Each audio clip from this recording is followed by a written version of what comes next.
We're live recording right now. It is Wednesday, August 20th.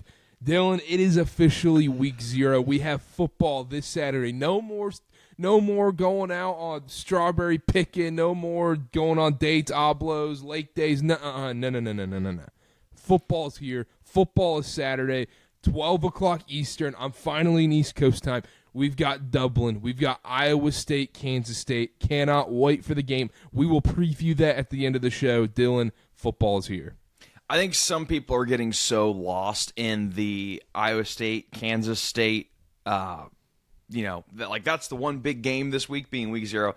We're completely forgetting about Sam Houston in Western Kentucky. That is the chef's kiss of week 0. That's what week 0 is made of. Chef's kiss. Chef's kiss is what's going on at night on the island.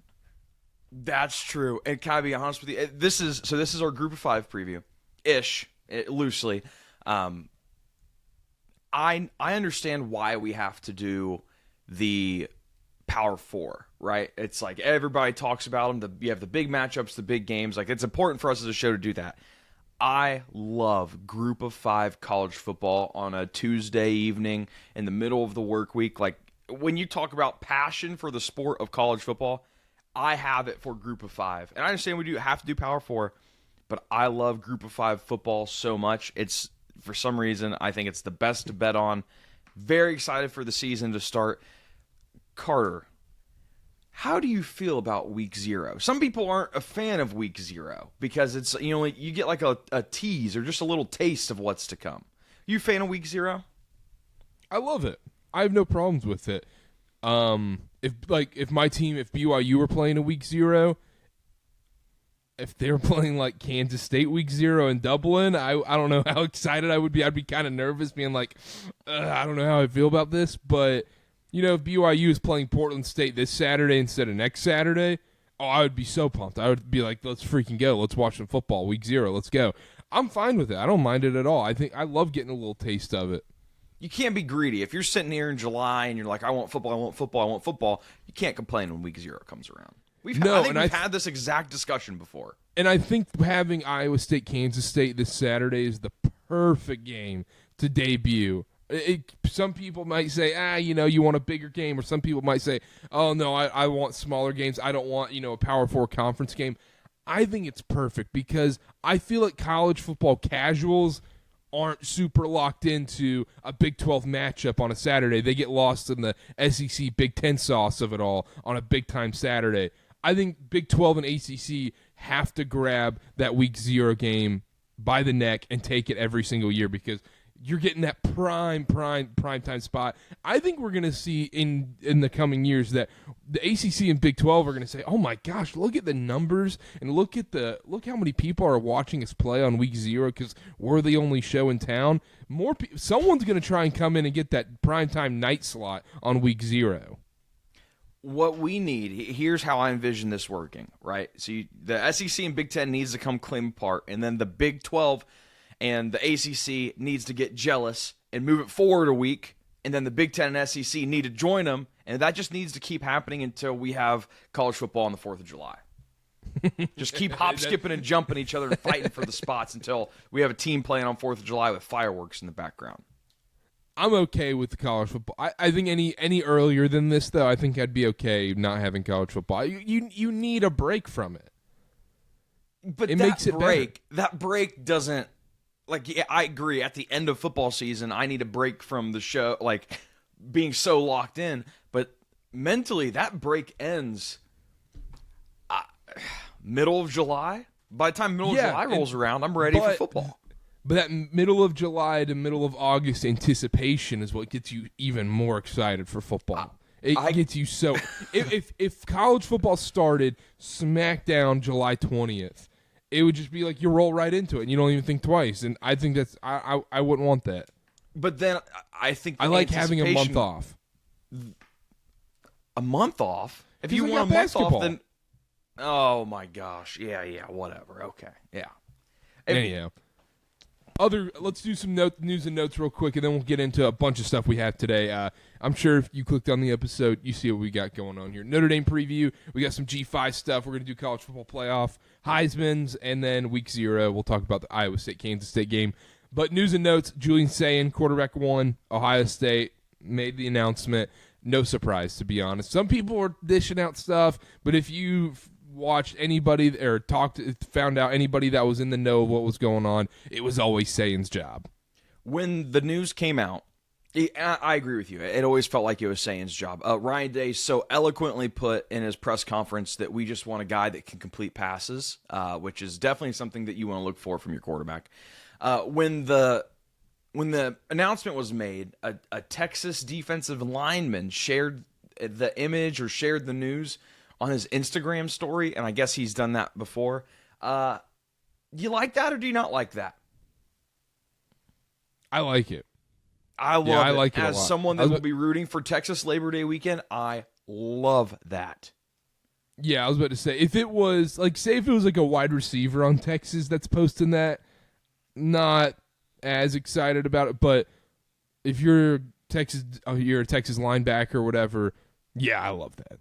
You're headhunting at that point. At that point, you are putting Julian Sayin's head on the dartboard and throwing darts at it. That is my interpretation of that.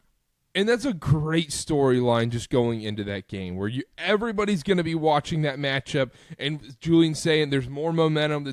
There's going to be so much build up to that game. I am really shocked that it's not a 1 versus 2 though. I know I talked about it on our last episode. Go check that out if you didn't listen to SEC preview. I am shocked they did not make Ohio State Texas 1 versus 2. The AP poll finally showing some integrity. Being honest. They could have just slotted a nice little number 2 next to Ohio State. Reigning national champions. Yeah. But anyhow, more quarterback news. Bear Bachmeier, number 47 at BYU, true freshman, coming in from Stanford. Starting quarterback in Provo, Utah now. Should I say anything?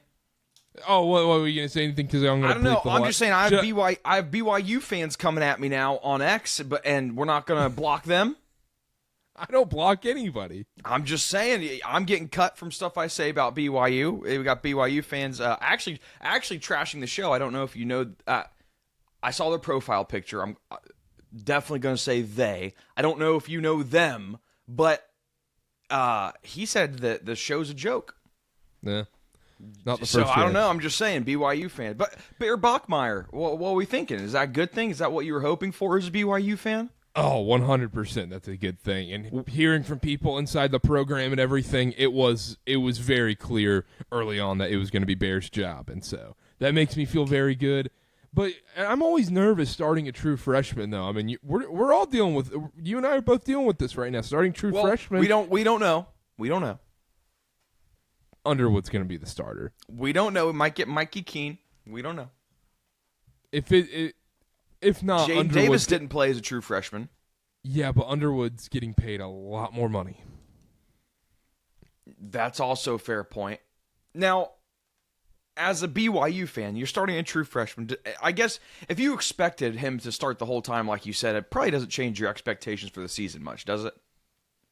Well, I mean, it wasn't a total. Well, it wasn't a surprise as of about 2 weeks ago. That's when basically got the info that he was going to start. No, not really. I think it's going to be. There's probably a little more variance there without having a. But the other thing is the guy he was competing against hadn't played a ton of college football. He only played 1 year and wasn't super great at when he was playing college football. So, no, I think I feel about the same for BYU. Bear Bachmeier. Look, higher ceiling, lower floor, but that defense is going to be solid. And the Big 12 all comes down to how do you do in 1-score games. I'd rather have the quarterback that gives me a chance at the end of games. I love it. I'm happy for you guys. I am. And you're going to love him. Number 4. How do you feel about a guy wearing 47 at quarterback? Oh, big number guy at quarterback. Yes. So you like the number 47? Yeah, I'm all for that. I'm not anti that. I'm a little anti that, to be honest. Why? It just doesn't settle right with me. There's something about I agree, but that's almost the reason why I kind of like it. Is like I'm going to look at it and I'm going to be like, that's weird. I like that. 47 is so ridiculous to where it's a little bit better. Because if it was like 21, I'd be like, all right, no, we're done. We're done. It's wide. 47's wide. 21 can be 40, very skinny. But so he's going to he's going to be a college football legend now, because how do you not remember Bear Bachmeier, number 47 quarterback? You're exactly right. Now, what is the goofiest number a quarterback can wear outside of the obvious? You go first. I think 99 or 00, maybe 00. No. They don't do 00 in football, do they? Just 0. It would just be like baseball. 62. Is that the widest number you could possibly make? I don't know. It sounds gross though. But either anything way, double digits feels wrong. Feels wrong for a quarterback, in my opinion. But no, anything over 20. Anything over 20. BYU's a 34.5 point favorite week 1. Who they have? Portland State. But there we go. There we go. We're back, baby. CJ Carr, quarterback 1. Notre Dame announced. No surprise there. I think everybody expected that as well. Let's roll right into the Notre Dame preview then. Notre Dame. Give me your thoughts, Dylan. Yeah, last year, 101st in pass yards, 19th in rush yards. That's obvious with Riley Leonard. 400 yards per game and the 11th best defense in terms of total yards allowed. CJ Carr coming in, labeled a pocket passer via ESPN's recruiting tool, which is going to be very interesting because the calling card of the offense this year, I think, is going to be Jeremiah Love in the run game. The ever-existing question is going to be, was Jeremiah Love able to succeed in the run game because of Riley Leonard's rushing ability? You know, they have linebackers having to make reads on options. You had to respect Riley Leonard's rush ability. Is having a pocket passer going to hurt Jeremiah Love's upside offensively? I think that's probably the biggest question we have to ask. The defense is going to be good. Again, there's tons of continuity on the defense. Again, it's just, does losing Riley Leonard's ability to rush affect the offense in a major way? Because it looks like CJ Carr is not going to be doing a lot of that. That's the biggest question I have. The offensive line returning a lot of pieces. The right tackle and the left guard both played tons of snaps, decently rated, actually pretty well rated. The rest of the offensive line, they're returning, but they were I think that's the question. CJ Carr, what are we going to get? Karter, do you think that losing Riley Leonard affects the Jeremiah Love's ability in the run game at all? Yes and no. I mean, it's just how you look at it. If CJ Carr is able to actually throw the ball and dice up defenses, then it's going to open it up way more for Jeremiah Love. But yeah, I think that's the ultimate question: is what do you get out of CJ Carr, and what's it like going from a mobile quarterback that's kind of a dual threat, more of a running quarterback, to a straight pocket passing quarterback? Jeremiah Love has to be able to stay healthy this year. That's the other main thing is if he doesn't stay healthy, this Notre Dame team probably isn't making the playoff and definitely is not a national title contender. So it rests on him. CJ Carr, don't know what to expect, to be honest. But you go through the schedule, Dylan, their win total's 10.5 right now on FanDuel. It's not the lightest schedule.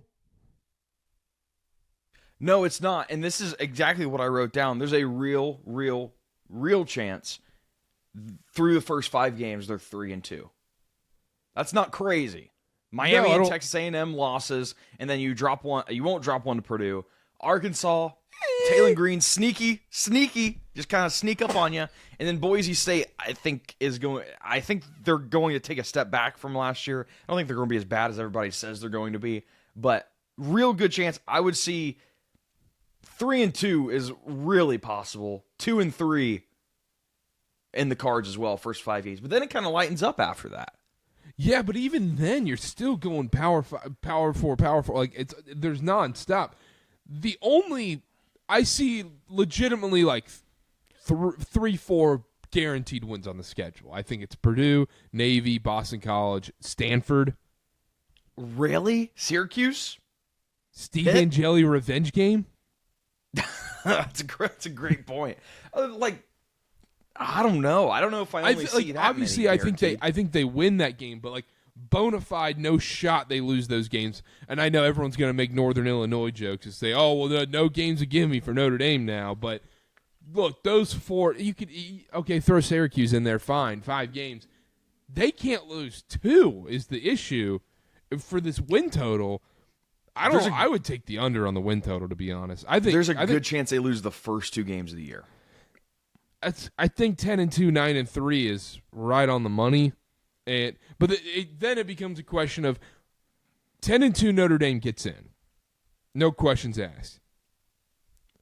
You think?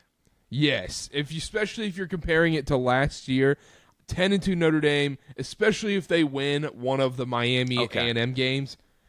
I would say a 10-2. Especially if you're operating on the assumption that Boise State might not be ranked by the time they play them, 10-2, and you lose the first 2 games of the year to Miami and Texas A&M, I don't think they get in. But I think the committee kind of proved last year that, okay, if you're Indiana, you don't have to beat any ranked teams, and you go 11-1.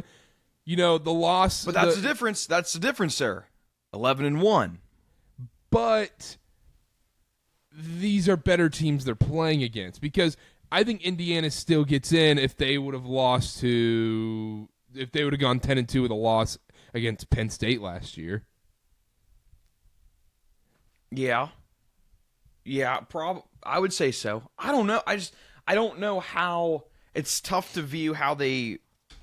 Now 9-3, Notre Dame is not in the conference. 9-3, no. And the other thing is, you also have to think about. Look, call it like you see it. Brand recognition matters in this sport, and the fact that Notre Dame was so successful last year in the 12-team playoff, they're going to give them that nod if it's a tiebreaker. If it's Notre Dame and someone else that's tied, you go, well, Marcus Freeman and this team, we know they can compete in the playoff. We know they can win in this playoff format. We're going to give Notre Dame the nod here. 10-2, they're in. 9-3, I think they're for sure out, in my opinion.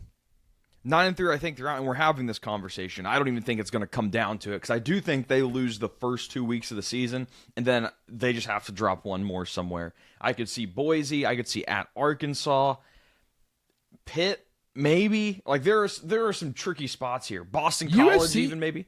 USC's not going to be a run in the park. There are opportunities here for this team to lose, and if, God forbid, if Jeremiah Love gets injured, this team is in a heap of trouble, I think. So you're going under. I'm going under, and spoiler alert, I don't have them in the playoffs. I do not have them in the playoffs. I don't have them in the playoff. We'll get into it. It's tough. But, I mean, really, you look at the schedule here, you lose the first 2, you just got to drop one more. It's not that I'm like, Notre Dame fans are going to come out of their necks. I'm not saying you guys are a bad team. Those first 2 games are tough, and to have your season rest on Jeremiah Love offensively, the defense is going to be fine. I think that's tough, and I don't think he's going to be as effective as he was with Riley Leonard as quarterback. Yeah, it just comes down to if you think they go 10-2, they're in. 9-3, no. I would not. If you're taking over 10.5 wins for this Notre Dame team, you're crazy. Yeah, you have to be. Or if you do, you just aren't. You aren't that high on Texas A&M. Probably. That's probably what you're thinking. Yeah, but I feel like there's legitimately 4 slip-up spots for sure on the schedule. Give them to me. Notre Dame, Miami. Miami, That's Texas A&M. Yeah. I would argue at Pitt, and I would probably argue USC. So you're really not respecting Boise State? No. But even then, okay, you can throw Boise State in there too if you want. I was going to say, they're heavy favorite to win the Mountain West, even with G-5. Yeah, but we'll get into that in our G5 portion of the show. Yes, we will. All that being said, Notre Dame under, I think, and that could be a winning bet September 14th. That would be pretty awesome. I like Notre Dame under. We'll get into the playoff stuff in a little bit. Let's take a quick break. Let's take a quick break to talk about our friends over at SeatGeek, the best place to buy tickets. Download the SeatGeek app or go to SeatGeek.com. Use code CarterCast. That's KarterKast for $20 off your first purchase. $50 minimum purchase required. You're going to some college football games this fall. NFL, college basketball once November starts. NBA, whatever you're going to. Concerts. Use SeatGeek to buy your tickets. It's guaranteed. You're getting your tickets. It's not sketchy at all. It come right in your phone. It's super, super reliable, easy, and it's the best deal you're going to get. $20 off your first purchase. Create an account. Takes no time at all. Less than a minute. Create an account. Use code CarterCast, KarterKast, for $20 off your first purchase at SeatGeek. Go see a game this fall, and let's get back to the show. G5 time. We got to give the G5 team some love, Dylan. You said at the beginning you love the G5 games, the Tuesday nights, the Fun Belt, Western Kentucky this Saturday. Let's talk about our G5 teams we like. I said, let's come in here. We're not going to go through it. We're not going to go run down the Fun Belt. We're not going to run down Conference USA. We're not going to sit there and dissect, okay, this is what I like on Eastern Michigan's front seven. This is what I don't like on their offensive line. We're just going to name we're going to talk about 3 different teams we like. We're going to go back and forth, and let's go. This is going to be pretty brief. So, Dylan, give me your first G5 team you love. This is not the team I love the most, but this is one of my G5 conference winners. It's chalk. It's kind of gross. Toledo. Yep. Going to the MAC. Yep. Going Toledo. And listen, this is a MAC conference where obviously anything can happen. I think Miami won last year. They were the 3rd or 4th favorite ahead of the season. The offensive line for Toledo is going to be an issue. What I love for Toledo is they go get Chip Trainum from, he was at Ohio State, I believe from Kentucky.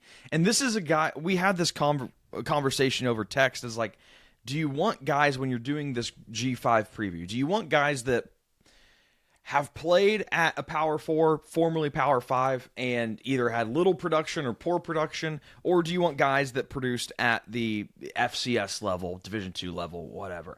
This is the rare occurrence where you have a guy that actually performed at a Power 4, at the time, Power 5 school in Ohio State. I mean, as a Michigan fan, I remember watching Chip Trainum and being like, this guy's next up. He transferred to Kentucky. They didn't utilize him as he should be used, and now he goes to Toledo. And I think he is going to dominate the run game there. You look like you have something. I've got people inside the building at Toledo. And how on God's green earth do you have people inside the building at Toledo? You don't even live on this side of the country. You don't live up here. I got people inside the building in Toledo. Okay. And Dylan, let me tell you, the Chip Trainum hype is big time.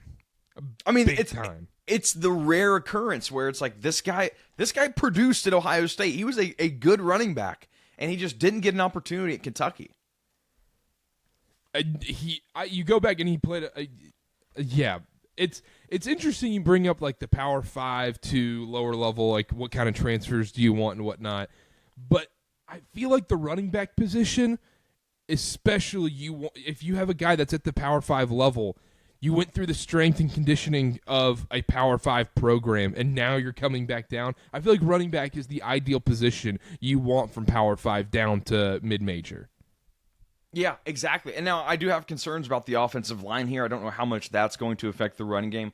But this is a seriously good defense, even by national standards. And they're returning a lot of key pieces from the They're returning a lot of key pieces from the 22nd rated secondary. I legitimately just forgot how to say 22nd. That was crazy. They're returning a lot of key pieces from the 22nd rated secondary last season. Toledo's a force to be reckoned with in the MAC. It's chalk. They're the favorite. They're my favorite bet to win it. There are a couple teams in the MAC that I thought were interesting. Like, we just talked about Notre Dame. Where's my Bowling Northern Green Illinois? notes? Drew Pine. Drew Pine's the quarterback for Bowling Green. That's a name we haven't heard in a while. Yeah. So, interesting conference, but I love Toledo. Northern Illinois, I saw a TikTok clip of the coach talking about the transfer portal. I don't like Northern Illinois this year, but I do love their coach. Big guy. Give me Toledo to win the MAC. Some of the sources are saying that Chip Trainum is a lock to win MAC Player of the Year. as long as he stays healthy. A lock. I have been getting I've been getting texts nonstop about Chip Tranum, and I'm all in on Toledo. Spoiler alert, Toledo's my G5 team making the playoff. They're who I love the most. A MAC school making the playoff might set the world ablaze. Yes, and it's going to be beautiful. That would be awesome. I'm all for that. But then at that point, you would have for who do they play? Kentucky, right? What Power 4 teams do they play?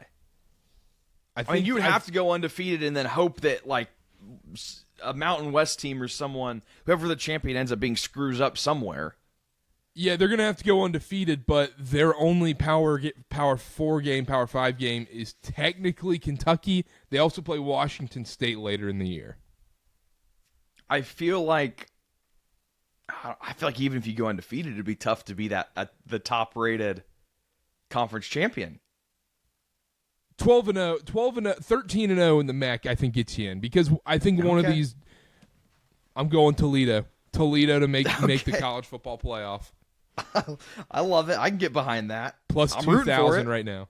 And last thing on Toledo, I said it before, and I'm going to say it again. I need to remind the people, and I will say it again next week when we do this show.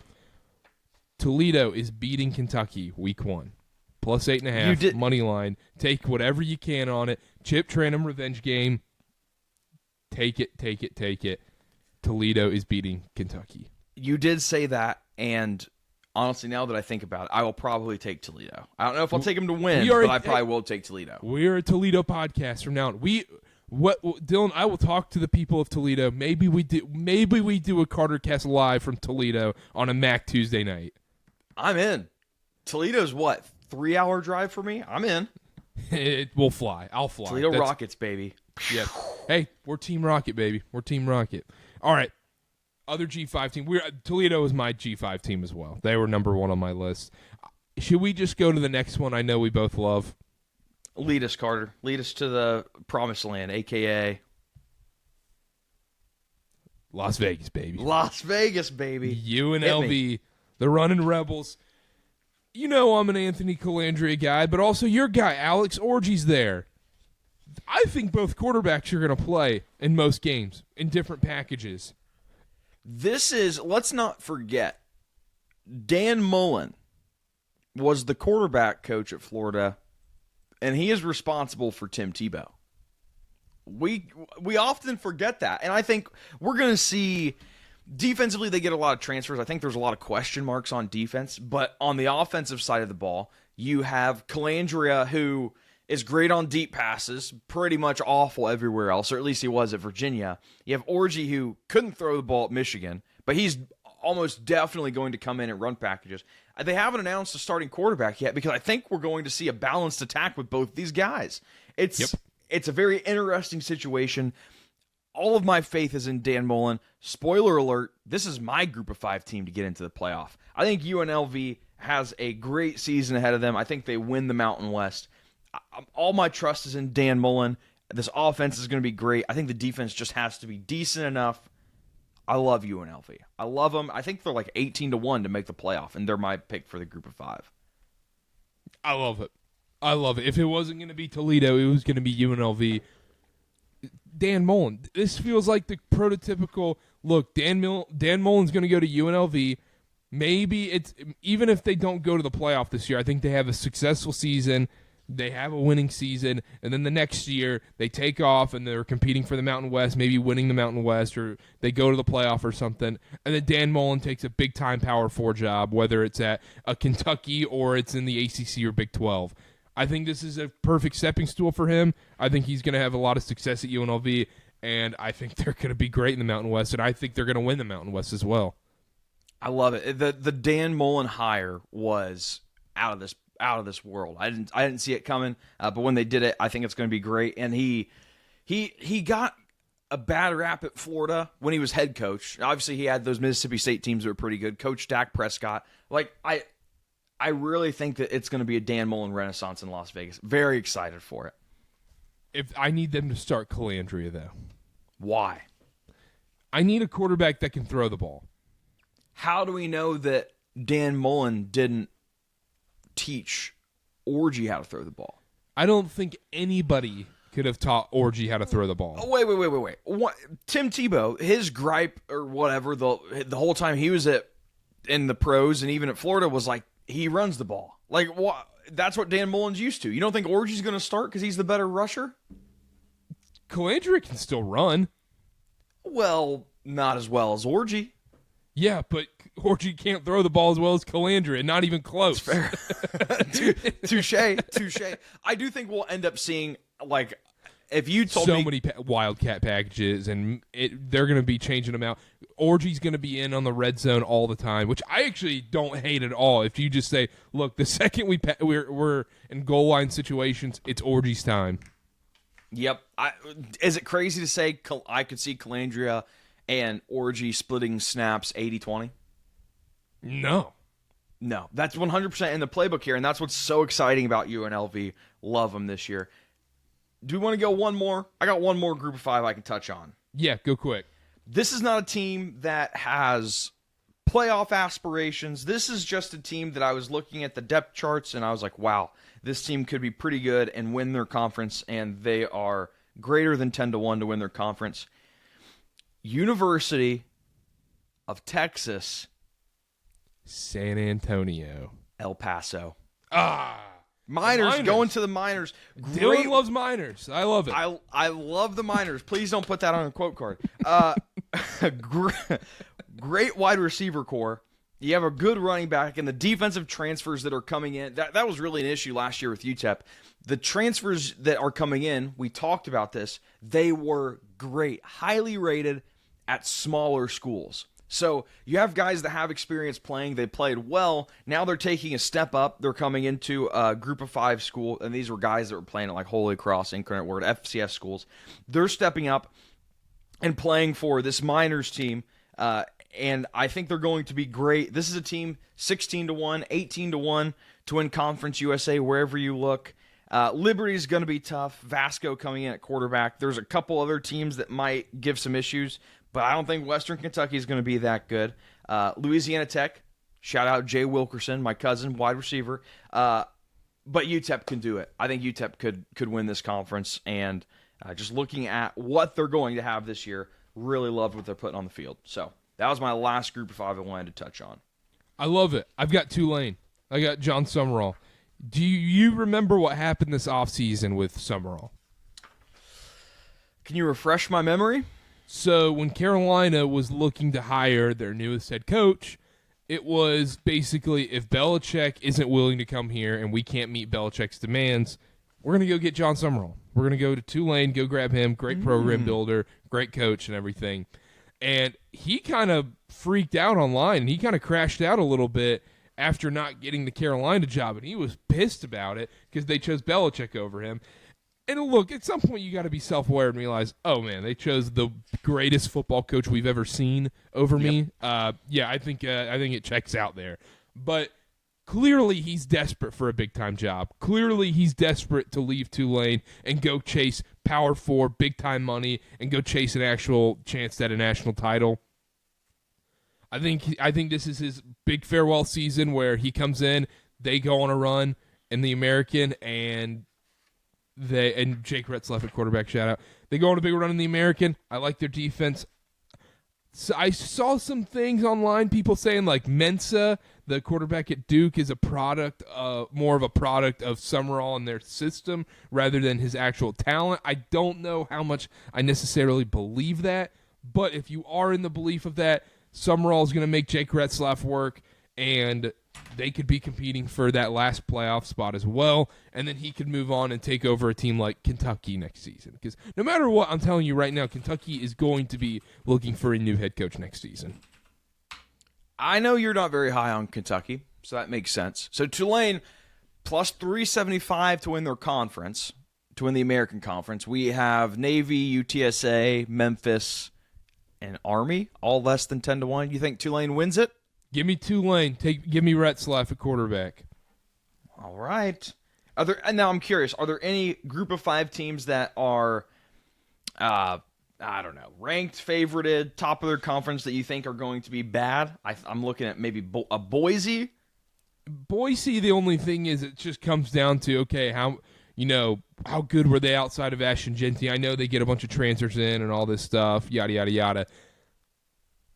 Ashton Jeanty was maybe the best player in college football last season. Solid left tackle in Casey Cage. Maddox Madsen did go 21 touchdowns, 3 interceptions. But that does help. Also, if you have 21 touchdowns, 3 interceptions, how many times are you actually throwing the ball? That just feels like you're not taking chances. It feels like Drew Aller type stuff. 21 touchdowns is pretty good. That's good volume. That's not bad. But I'm saying I don't think he's taking a lot of chances. I think that's very, very safe, very conservative passing. Is he going to have to take more chances this year? Absolutely. If you don't have the rock of Ashton Jeanty. Ashton Jeanty was so good in the Mountain West, it's 3rd and 10 and you might run the ball. That's very true. I'm not arguing that. I'm just, maybe, I don't know. They're also, like minus 150 to win the Mountain West. I'd be curious to get these advanced stats. How many 3rd and 10 situations was Boise State in last season in the Mountain West? Because if you just run the ball on first down with Jeanty, it's likely you're sitting there at 2nd and 5, and then all of a sudden you only have to go 5 yards. I bet they were one of the lowest teams in college football last season at 3rd and long situations. I don't disagree with that. I don't know. Just you're real low on Boise. I don't think they're going to be as bad as people think. Yeah, like Maddox Madsen, I can't argue the numbers. They're great and everything. I just think when it's going to be time for him to step up in a real major way, I have real concerns. Because look, you go to, like you talk about like the Penn State game. Like, yeah, that's Penn State's defense. Don't get me wrong; it's a different animal. But when it was time for him to step up, when they were loading the box on Jeanty, I didn't necessarily love what I saw. That's more than fair. And plus, we have UNLV winning that conference anyway. Exactly. So I didn't want to go super, super chalk with teams, except I did go with Toledo. But Toledo to make the playoff isn't chalking anyway. Toledo they're plus 230. So that's a lot different than taking Boise, who's like minus 150. Different. And also game. Toledo plus 2,000 make the playoff. That means I need them to go undefeated. So, yeah, give me Toledo. Karter, I don't want to play host here, but I am very anxious to see who you have making the college football playoff. And I think how we should approach this, I think we should each go through our conference winners that are going to make the playoffs, and then we give our at-larges. Conference winners, I have Texas, Penn State, Clemson, and this one pains me, the University of Utah. What about your group of 5? Toledo. Okay. Let me make a note of that. My conference winners, we're pretty much in lockstep outside of 2. I have Big Ten, Penn State. I have Alabama winning the SEC. I have Clemson winning the ACC. I have Utah winning the Big 12. I've changed from Arizona State. And I have UNLV. Whoa. No. You don't get to just change that. More information has been presented to me. No, we did the Big 12 preview. You got to lock in that pick. Karter, that's the beauty of being humans and having free thought is we can change opinions as we get more information. Yep. Flip-flop. I'm going Utah. Wow, are you a part of Kamala's new book? I ain't reading that thing. I ain't reading that thing. I ain't helping write that thing. You say right now you're not going to read that thing, and then tomorrow you're going to say I pre-ordered a copy. That's the beauty. That's the beauty of being a human, Karter. You can change your mind when new information arises, and I just so happen to believe that Devin Dampier now we'll touch on Dampier later. I'll make a note.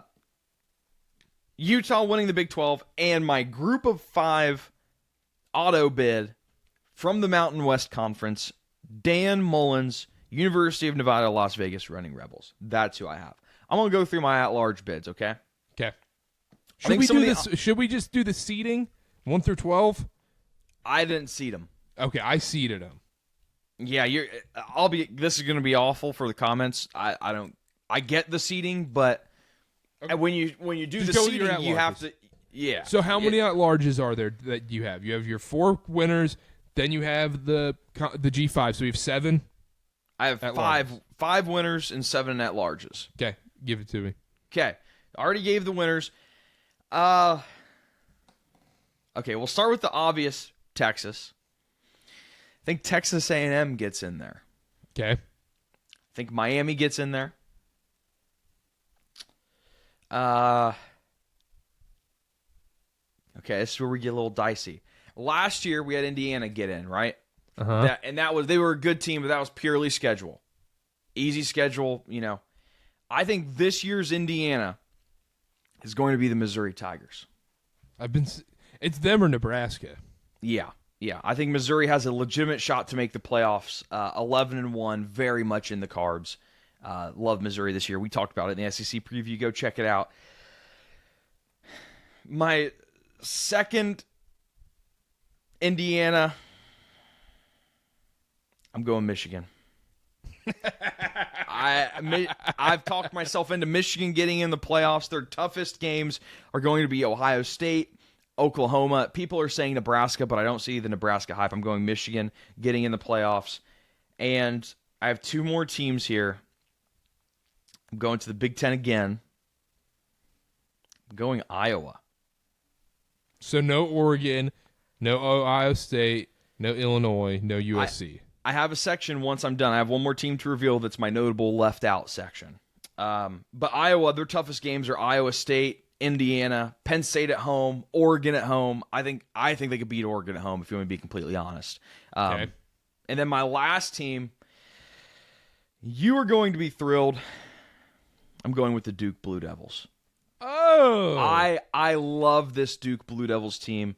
I think they make the playoffs. I like their schedule. I'm fairly certain they get to avoid Clemson and Miami, right? They don't have to play either of them. Yes. Love the schedule for Duke. A lot of schedule plays in this. I think Duke's going to be very good.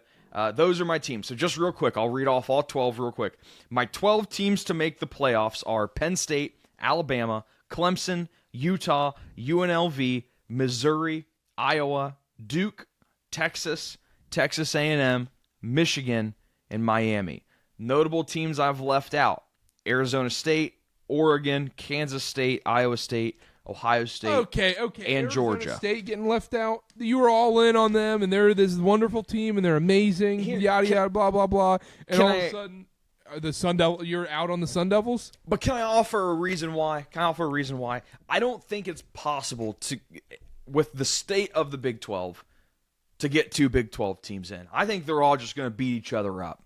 And the only team that's going to get in is the conference winner. I think that's fair because I have the same thing. Yeah, I mean, it's just the middle of that conference is so packed and so packed tight. It's tough to get a second team in there. Yeah, they're going to have to, because 10-2 in the Big 12, because the only way 10-2 in the Big 12 gets in is if that 10-2 team wins the conference title over an 11-1 team. Yes. So yes. That's the only way. Yeah, and I don't see that happening. So I still think Arizona State's going to be good, but it's tough to try and fit them in with all these other teams. When I'm warning you, I've been warning you about Arizona State. Sam Levitt's going to get exposed this season. I'm just warning you right now. He's going to get exposed as the second best quarterback in that conference. He's going to get exposed as he is not going to be a top 4 quarterback in the Big 12. Wrong. I had to think about it, but wrong. I'm taking Dampier. Yes, I'll take Dampier. I'm taking Avery Johnson over him. I'm not taking Avery Johnson. This year I am. Rocco Becht? No. I'm taking Becht I've done the over. Rocco Becht song and dance. I'm doing Bear Bachmeier. Okay, yeah. Not going to say anything. Sawyer Roberts. I would probably take Robertson.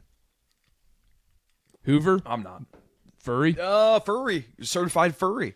All right, I actually think let's he'll go be through pretty good mine. this year.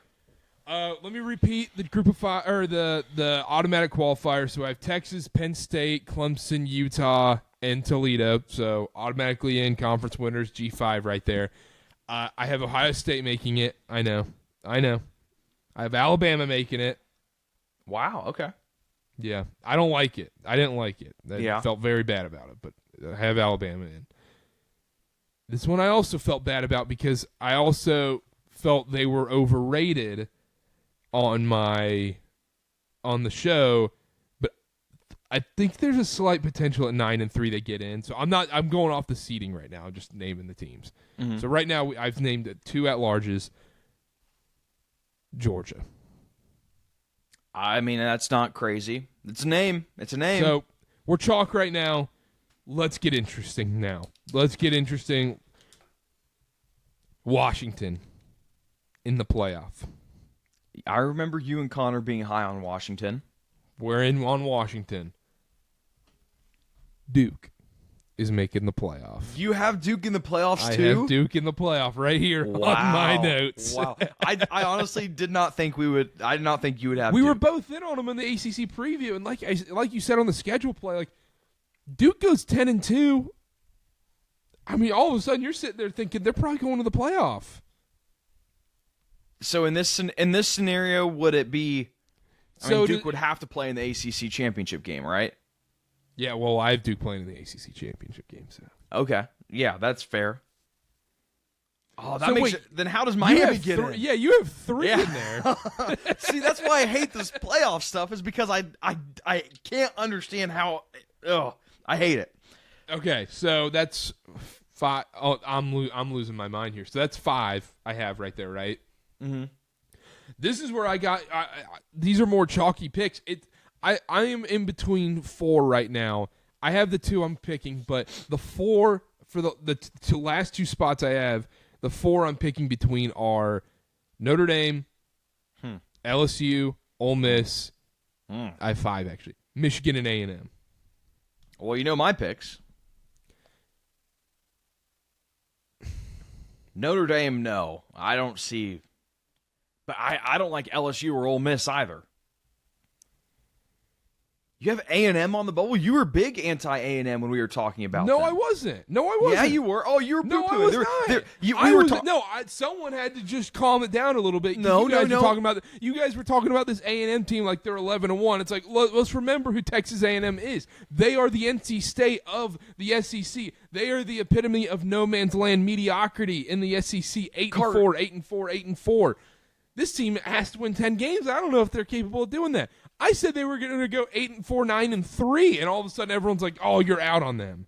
Carter, we were talking about them beating Texas, and you were competing for a 12th spot, 12th seed in the playoff. I watched the preview. I edited the preview. We were talking about Texas losing to Texas A&M the last week, and you were like, "Yes, you I like audibly Texas. laughed. You laughed at us." Yeah, because I think Texas is winning the national title. Spoiler. Boo! You're out on Texas A&M. Boo! Too late. Can't jump back on now. Okay, get Texas A&M off my board. I'm just gonna make this nice and easy. Give me LSU and Michigan.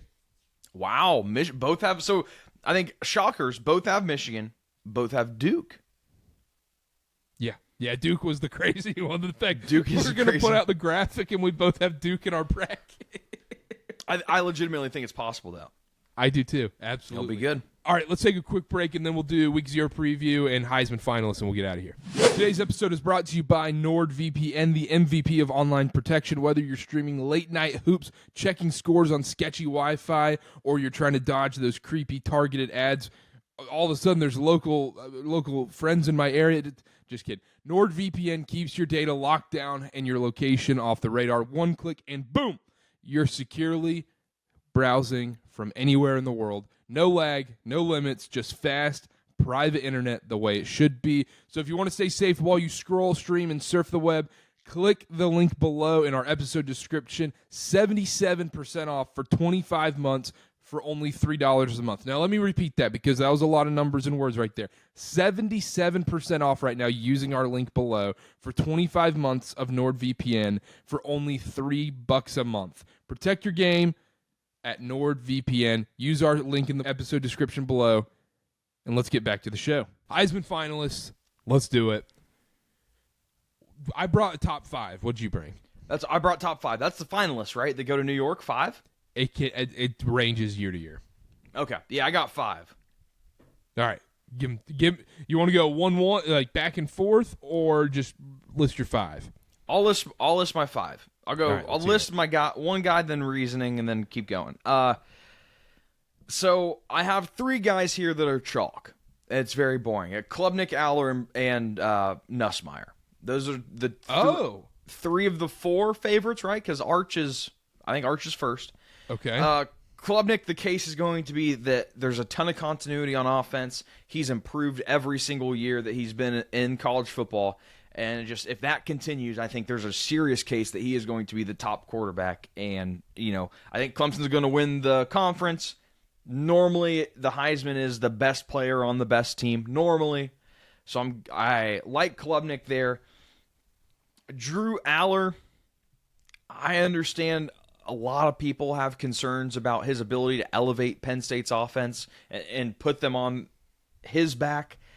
My citing here is that he's a well-rated quarterback. I think Penn State obviously is going to win the conference. They're going to be in playoff contention. And noteworthy, last year, Aller had 0 turnover-worthy plays on deep passes. If that continues, I think that we can make a serious case for Drew Aller for Heisman. Question. Ask a question. How many deep passes did he throw? I checked that. I don't have the number, but it was not negligible. 0? It was good. It was good. I promise it wasn't. It wasn't like an absurdly low number because I did check that. I was like, well, how many deep passes did he throw? And what is considered a deep pass? 20 plus? 20 plus air yards. Okay. Yes. Nussmeier, I think, is just kind of explanatory. LSU is going to have a ton of receiving weapons. They're going to be in contention. My only concern is losing those offensive line pieces to the draft. But Nussmeier, I have him probably my number 3 contender. And then my next 2 sleepers, like 50-1 odds or greater. I know we have the same one. Devin Dampier. Yes. Can I say something about Devin Dampier? Dampier, but go ahead. It's Dampier. So I was saying Dampier. that in the Utah preview, and someone commented, it's not spelling it out. It's not Dampier, it's Dampier, but they just spelled his last name. Like I wasn't reading it off. Like, what are we doing here? I was like, buddy, like I wasn't reading his name off the screen. That does nothing for me. He comes to Utah with his offensive coordinator from New Mexico. I think 2 or 3 wide receiver transfers from New Mexico too. Dampier, whatever you want to say, didn't really get it done with his arm. He had that 1-to-1 touchdown to interception ratio, but we touched on it on the Big 12 preview. That's going to change at Utah. The defense is going to be good. He's going to be able to take more calculated risks than just throw the ball everywhere, and then the rushing upside helps too. My last guy, Bo Pribula. Yeah, if you're big on Missouri, you got to do that. 100-1 to win the Heisman. He has the rushing upside. His numbers in limited action at Penn State were actually pretty good. The schedule's easy. A bunch of great offensive line transfers for Missouri. I think that this is a recipe for success for Missouri and Bo Pribula. Love him to win the Heisman. My Heisman winner, I'm going to go Devin Dampier. I think that's my Heisman winner, 60-1. Don't love that. Why? Is that yours? So my Heisman finalists are Cade Klubnik. Yeah. Garrett Nussmeier. Yeah. I did want to put Jeremiah Love in here, but the problem is if Notre Dame's 9-3, I don't necessarily know if he gets there. He would have to have even bigger numbers than Genty at that point. But if Notre Dame's 11-1 and he's having crazy numbers, because if they're 11-1, it's going to be in large part because of him. Then I think he can make it to New York. But real quick, an interesting note about Jeremiah Love. I almost put him in here too because I felt like you have to have some sort of non-quarterback representation. The question mark at quarterback going from I don't want to say rush first, but Riley Leonard's rushing ability to a pocket passer made me worry about Jeremiah Love's efficiency. So interesting point you made there because I was close to putting him in too. Yeah, he was right on the edge, but I have chalk at the start, like you said. I have Arch, Cade, and then Nussmeier. I do not have Drew Aller. I don't think Aller's going to have the numbers to get there. I think it's just he's going to have the same stats year after year. Look, it's efficient, it's solid, but I'm sorry, you're going to have to throw for over 200 yards to be able to go to New York and be a Heisman contender. So, Arch, like I said, pretty self-explanatory. I love Texas this year. I think he's going to be awesome. I almost think people are trying to kind of be out on Arch right now. I think you and Connor just want to be out for some reason.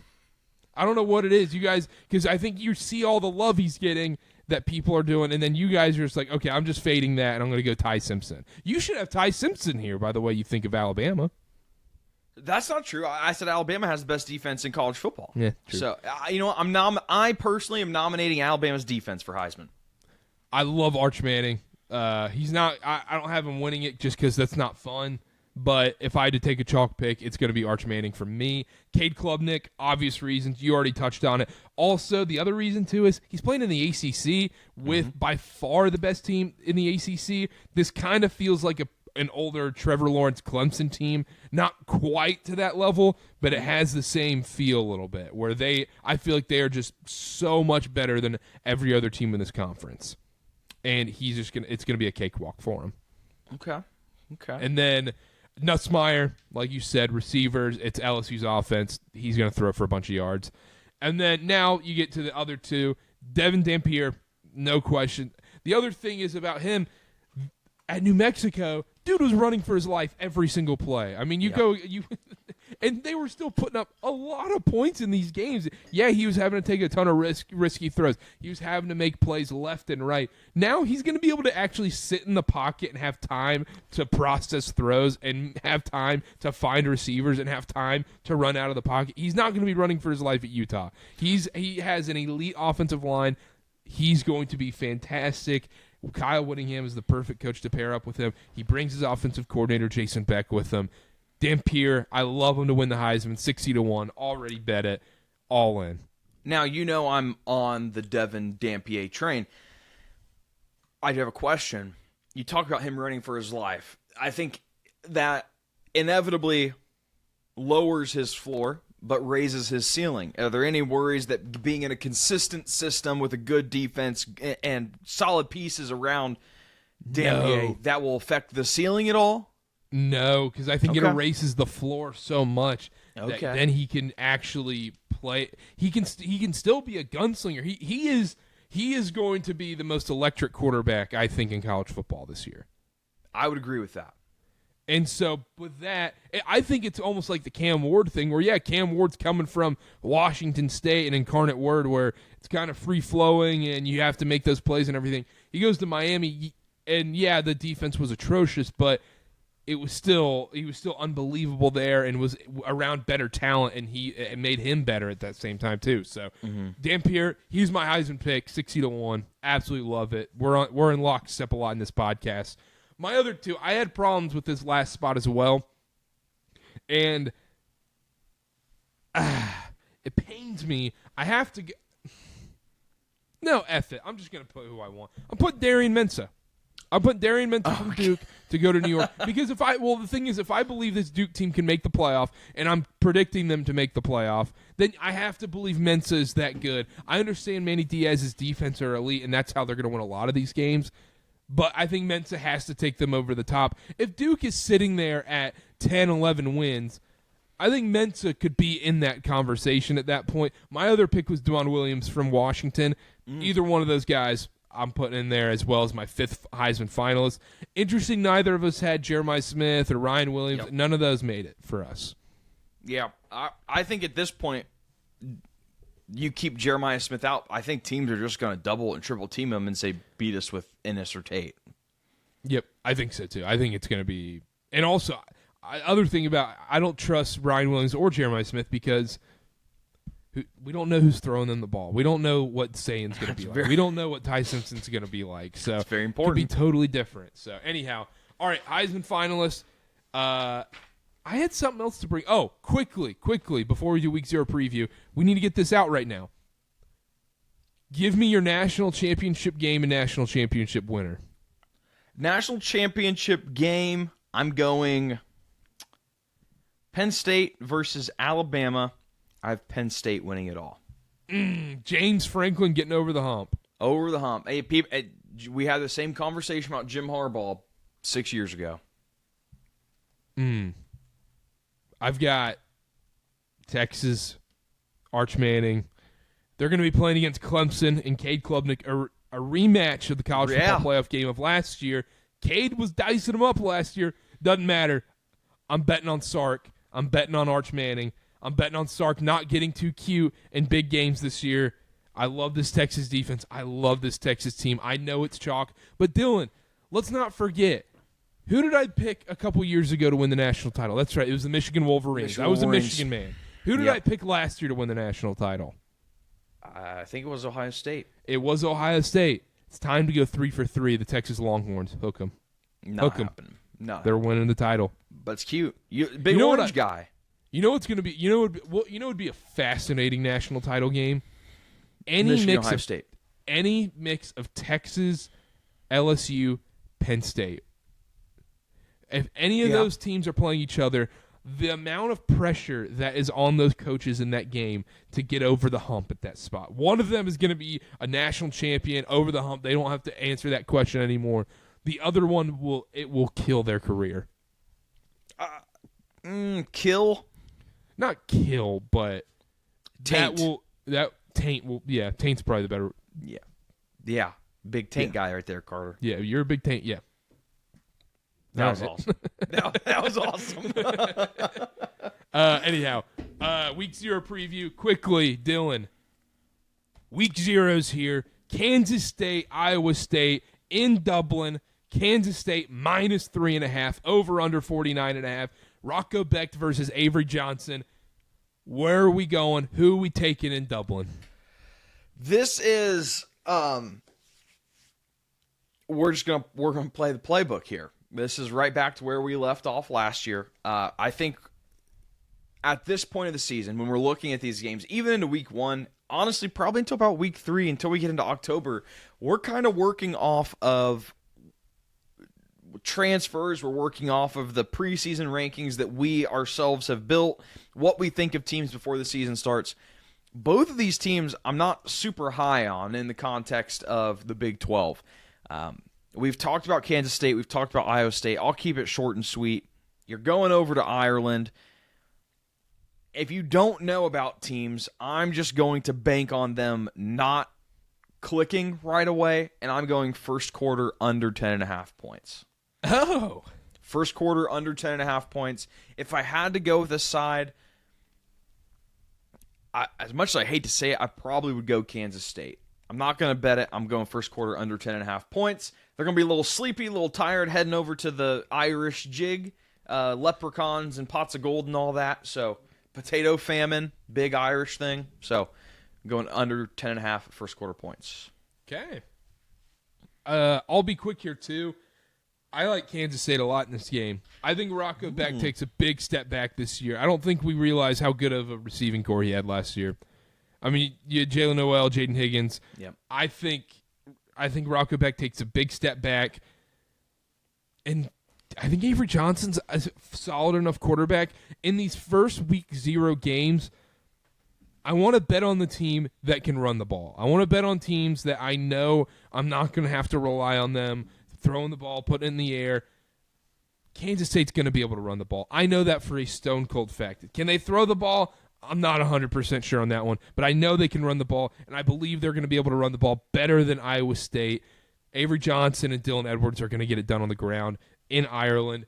Give me Kansas State minus 3.5. I like Avery Johnson anytime touchdown as well in this game, by the way. We're so back. We're so back. Once didn't you mention that in the Big 12 preview? Yes, Avery Johnson first touchdown in Big 12 preview. First touchdown. Is that being played as well then? Yeah, plus 800. It'll be played. I think it might need to be a squad play here. Put it on the card. Well, we'll see. You can get 7 points and still get the under. Or it could happen in the second quarter. That's what I'm saying. I'll take it if it's the second quarter. Can I call out one quick thing, too? Something to keep an eye out on? Last thing, week 0, Kansas State, Iowa State. I just want to say that once again, Iowa State, I think we do have a bad taste in our mouths from that Big 12 title game where they just got absolutely boat raced by Cam Scatterbo and the Arizona State Sun Devils. They did have 6-string linebackers playing in that game. I think I was playing linebacker, if I remember correctly. It was a nightmare. The defense will be better than what we remember at the end of the season for Iowa State. I don't think that matters still. I still think Kansas State runs all over them. Give me Kansas State minus 3.5. I don't like taking a favorite in week 0. I like taking the dogs in Dublin. We had Georgia Tech last year. Money line. I don't care. Give me Kansas State minus 3.5. Hopefully I can get 3. All right. So what? Kansas State minus 3.5, minus 3. I'm taking first quarter under 10.5 points. I want to call something out real quick as we wrap up because it's very pertinent information. Sam Houston State is playing Western Kentucky at Sam Houston State. It's going to be 90-plus degrees. UNLV this week playing at Allegiant against Idaho State. Week 1, Sam Houston State and UNLV matchup. UNLV. Ooh. Every day, every which way you can take them. I think they're like minus 16.5. Take UNLV. They have an easier game. They're going to be well rested. That after week 0, that line will not be 16.5. It's going to be much higher. My last thing on week 0, I'm coming out of retirement. Can I tell you a secret? I love Hawaii this year. Like, and when I say love, I mean 500 team. I love Hawaii. I'm coming out of retirement. I'm betting on Hawaii for the first time in, I think it's been 2 years? Yeah, it's been 2 years. I had a 2-year probation period. It was a self-imposed ban. It was week 0 2 years ago. Hey, Hawaii minus 2.5 on the island. Frank, if I know anything about Frank Reich, is he is going to use that as a vacation. He is here for a very temporary time. He's only coaching for 1 year at Stanford. The win-losses do not matter for Frank Reich. It is irrelevant. He is there for a vacation in Honolulu. He's just going to be taking in some rays. Give me Hawaii minus 2.5 on the island. Don't overthink it. They're going to beat Stanford. I'm in. I love it. That's week 0 preview. That's our college football show. Make sure to subscribe at Wilkerson A. Dillon, at Karter BA, at KarterCast on everything, at Connor_Sparrow. We will be back. We've got a ton of NFL stuff to hit on. If you missed our conference previews, go check them out. They're all live. We have a ton of team previews out on the YouTube channel as well. Go check all that out. 5-star review wherever you're listening. Hit that subscribe button, and then we will see you guys next time. Bye.